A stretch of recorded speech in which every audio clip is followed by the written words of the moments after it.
તો ડાંગ જિલ્લામાં હાલ સામાજિક અને ધાર્મિક ચર્ચાનો માહોલ સર્જાયો છે, જ્યાં ઉનાઈ ખાતે આવેલ પવિત્ર ઉષ્ણ અંબે મંદિર 100 થી વધુ આદિવાસી યુગલોએ શાસ્ત્રોક્ત વિધિ સાથે હિન્દુ ધર્મ અંગીકાર કર્યો હતો। અગ્નિવીર હિન્દુ સંગઠન દ્વારા આયોજિત આ ઘર વાપસી કાર્યક્રમમાં આદિવાસી સમાજના લોકોનું પવિત્ર સ્નાન, પૂજા અને શુદ્ધિકરણ વિધિ દ્વારા પુનઃ સ્વાગત કરાયું હતું।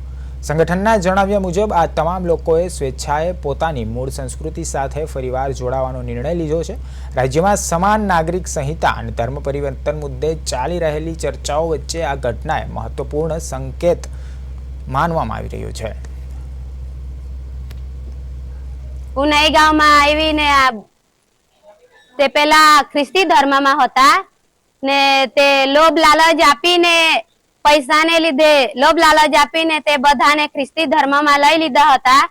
તે અમે બધા ખ્રિસ્તી ધર્મ છોડીને અમે હિન્દુ ધર્મ આગળના હતા। તે વાઘદેવ નાગદેવ પૂજતા હતા, આપણા વડીલો તે પૂજતા હતા, તે છોડીને ખ્રિસ્તી ધર્મમાં આવ્યા। હવે આપણે તે આગળના કાર્યક્રમ હવે કરવાના છે, હિન્દુ ધર્મ લેવાના છે। તો હવે બધા આ 100 થી 150 આ બધા માણસ આવેલા છે આ બાજુ ખ્રિસ્તી ધર્મ છોડીને હિન્દુ ધર્મમાં।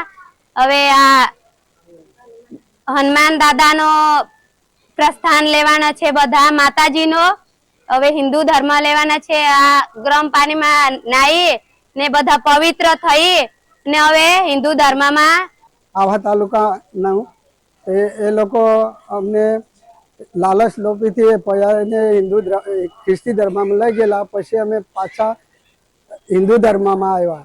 હિન્દુ ધર્મમાં સનાતન ધર્મ છે અમારું, વાઘદેવ નાગદેવ પૂંજીએ અમે। તો અમે ઉનાઈ માતાજી છે, ગરમ પાણી નીકળે આમાં નાહી ધોઈ અને પછી અમે હજુ હિન્દુ ધર્મનું પાલન કરવામાં આવ્યા છે। आज कावड़ेज गाम में श्रद्धा मंदिर अंदर 100 परिवार की घर वापसी थी।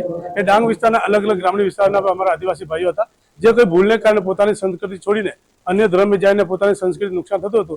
ज्यारे अग्निवीर हिंदू संगठन द्वारा ग्रामीण विस्तार में भजन कीर्तन आयोजन करीने लोकोने जागृत अभियान चलावेलुं। आ अभियान थी प्रभावित थईने आज 100 परिवार घर वापसी करी रह्या छे। एमणे अमने दिलथी स्वागत करीए छीए।